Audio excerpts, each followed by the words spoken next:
Hello, my wonderful friends. It is time yet again for a story. This is from Reddit user What the Void? Toxic Tulip ruined my life. Oof. Hello, Moonhorse. Hey! And fellow Moonhorse fans. I'm sorry I don't have a funny story for my first time posting here. This is something I've gone back and forth on posting for a while now.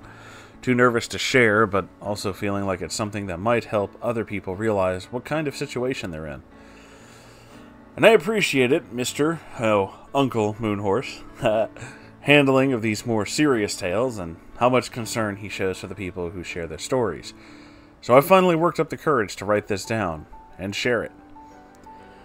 Apologies for the length and general warnings for emotional abuse and manipulation. Nothing super heavy, but yeah. I grew up in a backwater little place that's kind of blink and you'll miss it. I relate to that. The kind of place with 3 no-name pizza parlors and more farmland than you know what to do with. Oh, I seriously relate to that. There were fields on all sides of my high school. It wasn't quite small enough that everybody knew each other, but it was small enough so that people you met in kindergarten would follow you all the way until you graduated high school. There was a small grocery store in town, but the nearest major shopping center was at least an hour away. The nearest major city was an hour in either direction. I'll explain this to you so you can understand why I stuck around with this person. There was literally nothing else to do in this town, and we had dial-up internet at home. Oh, ouch. So the reason I knew this girl was because she was the daughter of a family friend. Her parents knew my parents, and we had known each other since we were babies. Let's call her Tulip, because she was mildly into gardening, and like a tulip, seemed pretty nice until you got too close and found out how poisonous it really was. I have kind of a terrible memory due to a head injury as a child. Oh my god. But I will do my best to put this story together in a coherent manner. Now, Tulip and I hung out a lot. A lot. We grew up together. We both like to draw and play Pokemon and write stories. I don't have a lot of memories from my younger days, but I do remember that many times she would pressure me into doing/playing things I really didn't want to. She would needle me with a smile on her face, constant begging and saying, "Oh, come on," and similar things like that until I just gave in. I was a doormat, apparently, and I didn't know how to say no. I didn't have a lot of friends. I was too shy to talk to strangers, so making new friends was incredibly difficult for me. I guess I bent over for her because she was one of my only friends.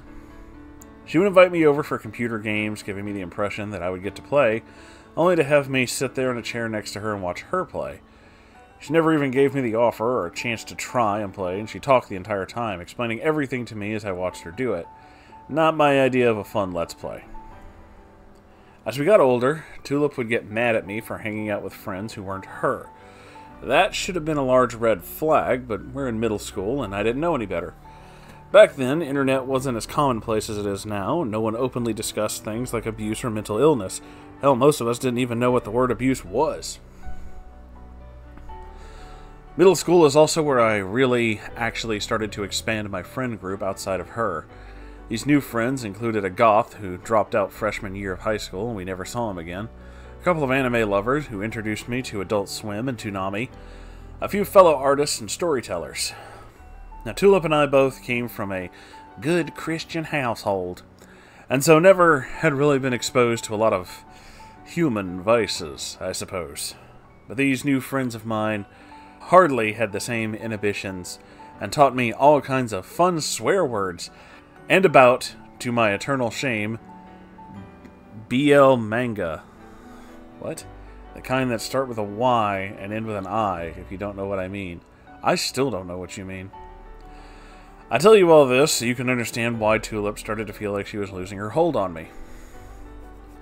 I think it really started with a prank we played on her. We all knew that one of my friends, let's call her Lily, was very active with her current boyfriend we'll call Clover. The kind of active that requires a condom and for both parties to be consenting adults. Yeah, well, neither of them were adults. We're all maybe 14 or 15 tops and in middle school. Anyway, we thought it'd be funny to convince Tulip that Lily was pregnant with Clover's kid as a joke because we're stupid teenagers and didn't see the harm in it. Now, Tulip lost her mind a bit and went running to the school counselor in tears, and we're all forced to talk to the counselor, the principal, the vice principal about this stupid joke while Tulip sobbed like we'd shot her cat in front of her. We didn't really understand what we did wrong, but we apologized anyway, if just to get away from the scrutiny of adults. It wasn't until high school that things really started to get rough, I guess. I had more friends, I was expanding my horizons, I was trying new things. I was straying away from the good little obedient friend that Tulip wanted me to be. At this point, I started realizing that she had literally no other friends. I was the only person who would hang out with her because no one else could stand her. We would start fighting with each other. She would insult my friends either to my face or behind my back, to one of them, as if it wouldn't get back to me. I would be furious with her for a couple days, and then it would usually blow over. Hormonal teenagers, all that stuff. I think I was so willing to forgive her because we had such a long history together. She started to follow me into the things I enjoyed, anime, video games, shows, stuff like that, trying to keep my attention. At the time, I thought it was cool that we liked the same things. There was some stuff, though, that even Tulip didn't want to try to bother with. Mainly violence and gore. I started really getting interested in drawing gore and stuff, and I realized it's not everyone's thing, but I want to share it with my friends. Being dumb teenagers, most of us just chuckled and thought it was cool. Not Tulip. Oh, she wasn't outright cruel about it or anything, and the voice she said things in was supposed to sound joking, but it wasn't. I don't know why she reacted the way she did, but it took me years to get over the damage one instance did. In fact, sometimes I still suffer from it. She said, "Oh, you would like that kind of thing." Like it was some kind of joke. Like there was something broken about me. She said, "I won't be surprised if one day you just murdered everyone around you with an axe." Like I'm unstable. Like I was a danger to myself and others. And that hurt me. I didn't realize how much it hurt me until I was playing the first BioShock game and I met Sander Cohen for the first time. When I realized Sander Cohen scared me more than anyone else in the game.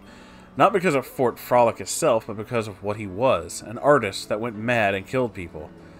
Imagine that. And I still remained friends with her. When I started college, I saw her less, but I lived at Holmes because the commute was easier. Sometimes Tulip would come over, or I'd hang out with her every time. I dreaded it. I dreaded the time I would spend with her, but felt obligated to maintain our friendship because of the history between us. In fact, I didn't see anything wrong with not looking forward to spending time with her. I thought it was me. I thought I was the problem. I thought I was the horrible person for not wanting to spend time with my friends, so I would make myself do it.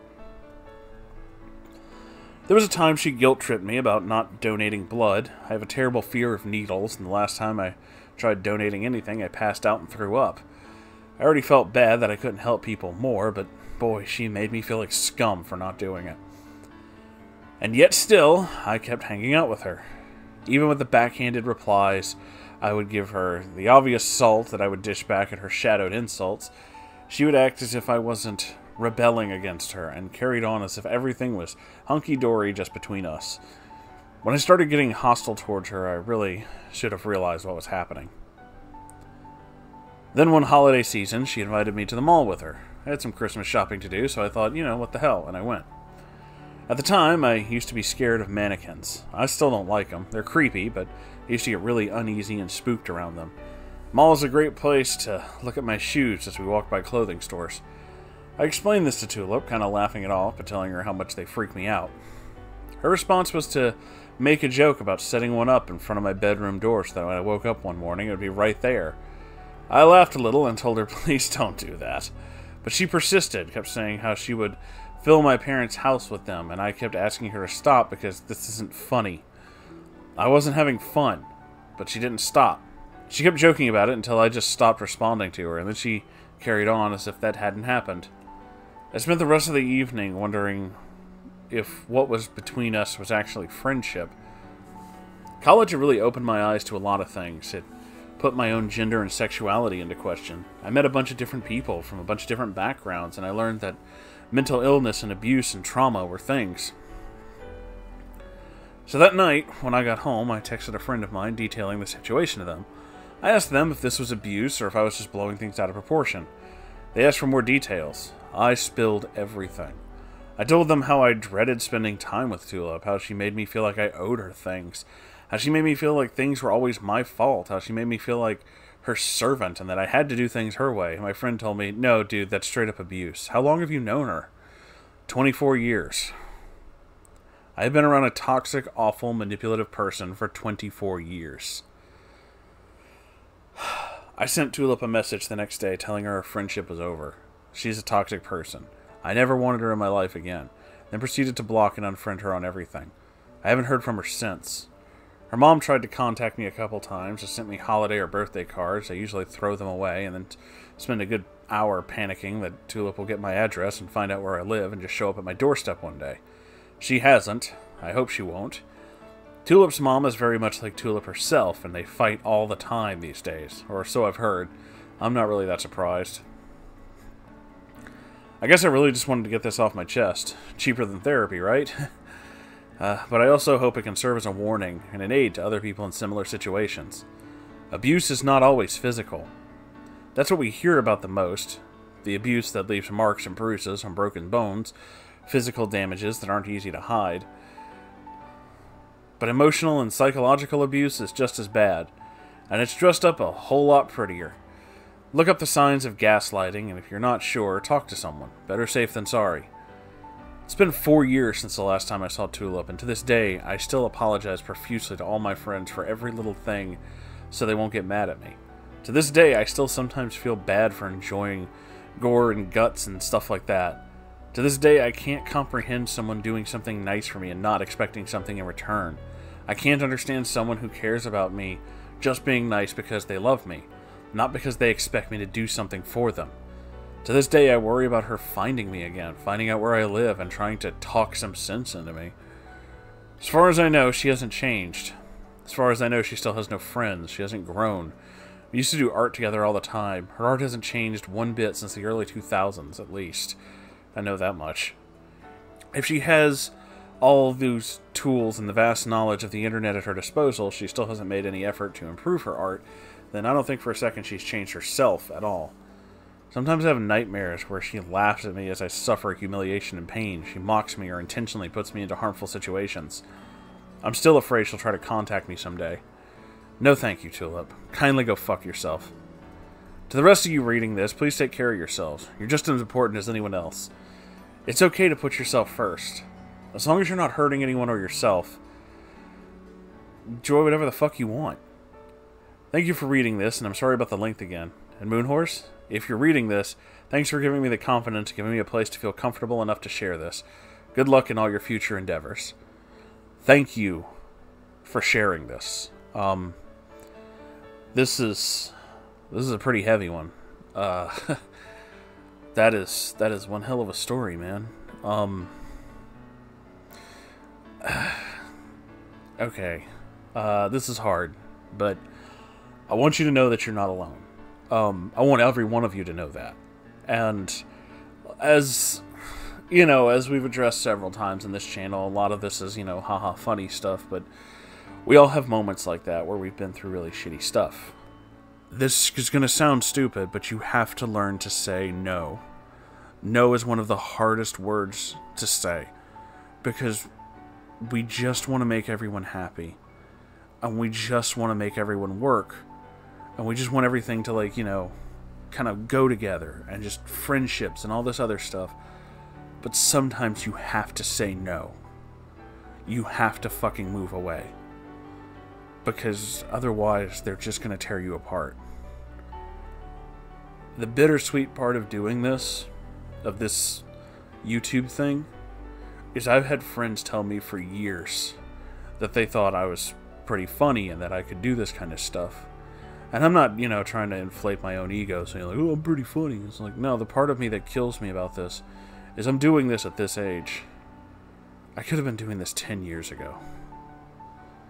I could have been well established, but it was because I let other people tear me down that I just never did it. That's why I try to push you guys so much to always learn to say no, to value yourself, to show you that you mean so much. Don't let other people steal your life.